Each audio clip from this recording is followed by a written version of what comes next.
इसी पर चीन का खुल गया सबसे बड़ा सीक्रेट। लद्दाख और उत्तराखंड नहीं है चीन के टारगेट। भारत की इस जगह को पाना चाहता है चीन, लेकिन भारत ने कर दी चीन की चूड़ियां टाइट। पीएम मोदी ने सेना को दिया भयंकर आदेश। दोस्तों, चीन अपने नापाक मंसूबों से बाज नहीं आ रहा है। कहीं पर निगाहें और कहीं पर निशाना रखने वाला चीन एक बार फिर उसी साजिश के तहत खड़ा दिखाई दे रहा है। हिट एंड रन की पॉलिसी पर चलने वाला चीन हिट विकेट होता जा रहा है। और अब दोस्तों, चीन की लद्दाख और उत्तराखंड को लेकर एक बड़ा सीक्रेट हाथ लगा है कि जो आपको सोचने पर मजबूर कर देगा कि चीन की असली मंशा तो कुछ और ही है। लेकिन दोस्तों, मोदी ये मंशा आज नहीं, साल 2017 में ही समझ चुके थे। तब एनएसए डोभाल के तगड़े प्लान से चीन चित हो चुका था। लेकिन फिर उसने साल 2020 में लद्दाख में सिर उठा लिया, तो साल 2021 के अगस्त महीने में उसने उत्तराखंड में ही घुसपैठ कर डाली। वो भी कोई 10 से 20 मीटर नहीं, बल्कि पूरे 5 किलोमीटर अंदर। लेकिन दोस्तों, भारत ने एक ही झटके में उसका ताबीज बना दिया है। मैं आपको बॉर्डर के ताजा हालात के बारे में बताऊंगी, जहां सेना प्रमुख भयंकर ऐलान कर चुके हैं। तो इसी बीच आपको चीन का वो सीक्रेट भी बताने वाली हूं, जिसको पाने के लिए चीन किसी भी हद तक जा सकता है। और असल बात तो ये है कि लद्दाख और उत्तराखंड से लेकर अरुणाचल प्रदेश से लगती 3500 किलोमीटर लंबी सीमा पर केवल एक खास जगह के लिए ही चीन अड़ंगा लगाकर बैठा है। लिहाजा दोस्तों, वीडियो पूरा देखिए और उस खास जगह को लेकर आप भी कुछ खास जानकारी रखते हैं तो कमेंट करके जरूर बताएं। चीन को जबरदस्त टक्कर देने के लिए भारत की भयंकर तैयारी। पहली बार बॉर्डर पर सेना प्रमुख ने कर दिया बड़ा ऐलान।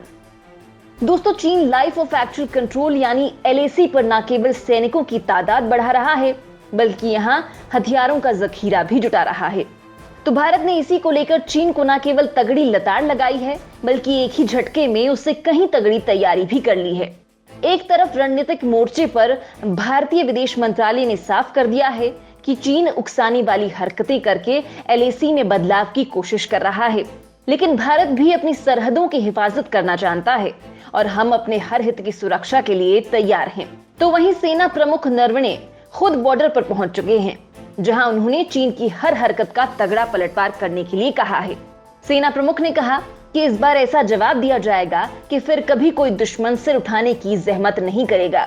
तो वहीं दोस्तों, विदेश मंत्री जयशंकर ने चीन को लेकर कहा है कि अब तेजी से हालात बदले हैं। भारत क्वाड के जरिए तगड़े फैसले ले रहा है। मतलब साफ है कि समंदर से लेकर लद्दाख बॉर्डर तक चीन का परमानेंट इलाज तलाश कर लिया गया है। बड़ी बात तो यह है दोस्तों कि भारत ने जंगी तैयारियों के बीच इस देपसांग प्लेन को कब्जे में लेना शुरू कर दिया है। चीन फिलहाल देपसांग से केवल 20 किलोमीटर दूर बैठा है, जहां उसकी सेना हथियारों से लैस है और हमला करने के लिए अपनी हुकूमत के आदेश का इंतजार कर रही है। सैटेलाइट तस्वीरों से खुलासा हुआ है कि देपसांग के पास ये हाईवे चीन के नियंत्रण वाले अक्साई चीन इलाके में मौजूद है। चीनी सैनिक अपने टैंक और अन्य हथियार भारत की अग्रिम चौकियों तक लेकर पहुंच गए हैं। अब चीन का इरादा है कि देपसांग पर कब्जा करना। हालांकि दोस्तों, चीन के लिए यह काम आसान भी नहीं है, क्योंकि भारत यहां कोई हाथ पर हाथ धरे नहीं बैठा है। मोदी सरकार ने पहले ही भारतीय सेना के हाथ खोल दिए हैं। मोदी सरकार ने ये आदेश दे दिए हैं कि अगर चीन तीसरी बार भारतीय सेना के साथ संघर्ष को अंजाम देता है तो भारतीय सेना उसका जवाब गोलाबारी ही नहीं, मिसाइलों से दे सकती है। भारत बकायदा अग्नि से लेकर ब्रह्मोस तैनात कर चुके हैं। लेकिन दोस्तों, भारत के ताबड़तोड़ एक्शन और फैसलों से चीन पागल हो चुका है और अब बौखलाकर जंग की तैयारी कर रहा है। साथ ही युद्ध के लिए भारत को उकसा भी रहा है। ऐसे में क्या भारत को भी चीन को उसी की भाषा में जवाब देने को तैयार बैठा है? तो इसी बीच चीन को लेकर एक तगड़ा खुलासा हुआ है कि आखिर चीन चाहता क्या है। तो दोस्तों, अब मैं आपको बताती हूं कि असल में चीन चाहता क्या है। लद्दाख और उत्तराखंड तो चीन के लिए है बहाना। असल में तवांग पर कब्जा करना चाहता है चीन। चीन के लिए लद्दाख तो बहाना है, दरअसल कब्जा तवांग पर पाना है। तवांग भारत और चीन के बीच विवाद की अहम वजह है। जब जब देश का कोई बड़ा नेता या विदेशी ब्यूरोक्रेट अरुणाचल प्रदेश का दौरा करता है तो चीन को इससे बड़ी आपत्ति होती है। फिर चाहे प्रधानमंत्री नरेंद्र मोदी का अरुणाचल प्रदेश का दौरा हो या 2016 में उस वक्त के अमेरिकी राजदूत रिचर्ड वर्मा का दौरा हो या फिर खुद दलाई लामा का अरुणाचल का दौरा हो। दरअसल चीन के मन में तवांग को लेकर क्या चल रहा है, इस बात को समझने के लिए आपको थोड़ा पीछे जाना होगा। दरअसल साल 2017 की बात है जब बीजिंग की एक मैगजीन को चीन के पूर्व विशेष प्रतिनिधि दाई बिंगुओ ने इंटरव्यू दिया था। उस दौरान दाई बिंगुओ ने भारतीय सीमाओं के संबंध में कहा था कि यदि भारत चाहे तो वो चीन के साथ सीमा विवाद का हल निकाल सकता है। दाई ने कहा था कि अगर भारत देश के पूर्वी छोर पर स्थित तवांग क्षेत्र को चीन को सौंपने के लिए राजी हो जाता है तो चीन भी भारत के पश्चिमी छोर पर स्थित अक्साई चीन में अपने कब्जे का हिस्सा भारत को दे देगा। दाई का यह बयान उस समय आया था जब आतंकी मसूद अजहर एनएसजी में भारत की सदस्यता और चीन पाकिस्तान आर्थिक गलियारे को लेकर भारत और चीन आमने सामने थे। बात करें दाई की शर्त की तो भारत सीमा विवाद को सुलझाने के लिए किसी भी कीमत पर तवांग क्षेत्र को चीन को नहीं सौंपेगा, क्योंकि ये क्षेत्र भारत की पूर्ण संप्रभुता वाला क्षेत्र है। चीन ने इससे पहले भी 3 बार सीमा विवाद को लेकर इसी तरह के बेबुनियादी सुझाव पेश किए थे और भारत ने हर बार चीन के प्रस्ताव को ठुकराया है। दरअसल अंतर्राष्ट्रीय मानचित्रों में अरुणाचल को भारत का हिस्सा माना गया है और हमेशा से ही भारत का हिस्सा रहा है। चीन तिब्बत पर कब्जा करने के बाद अरुणाचल प्रदेश को भी अपना बताने लगा। दूसरों की जमीन को खुद का बताना चीन के लिए कोई नई बात तो नहीं है। यही कारण है कि चीन अरुणाचल को दक्षिणी तिब्बत कहता है। शुरू में अरुणाचल प्रदेश के उत्तरी हिस्से तवांग को लेकर चीन दावा करता था। यहाँ भारत का सबसे विशाल बौद्ध मंदिर है। चीन और भारत के बीच मैकमोहन रेखा को अंतर्राष्ट्रीय सीमा रेखा माना जाता है, लेकिन चीन इसे खारिज करता है। चीन का कहना है कि तिब्बत का बड़ा हिस्सा भारत के पास है, जबकि हकीकत में तिब्बत कभी चीन का था ही नहीं। कभी एक अलग देश तिब्बत पर चीन ने कब्जा कर लिया था। 1950 के दशक के आखिर में तिब्बत को अपने में मिलाने के बाद चीन ने अक्साई चीन के करीब 38,000 वर्ग किलोमीटर इलाकों को अपने अधिकार में कर लिया था। ये इलाके लद्दाख से जुड़े थे। इस मुद्दे को सुलझाने के लिए साल 1960 में चीन के प्रीमियर जियो एनलाइन में भी एक प्रस्ताव पेश किया गया था, जिसके अंतर्गत अरुणाचल प्रदेश पर भारत की संप्रभुता और अक्साई चीन पर चीन के कब्जे को मान्यता प्रदान की गई थी।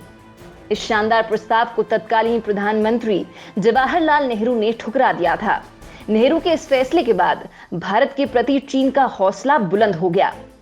हालांकि भारत ने जैसे ही विकास की रफ्तार पकड़ी तो पश्चिमी सीमा को भारतीय क्षेत्र के रूप में अंकित करना आरंभ कर दिया गया और इसे ही मैकमोहन रेखा का नाम दिया गया।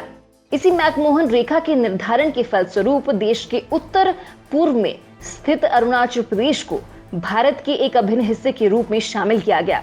चीन चाहता था कि तवांग उसका हिस्सा रहे, जो कि तिब्बती बौद्धों के लिए काफी अहम है।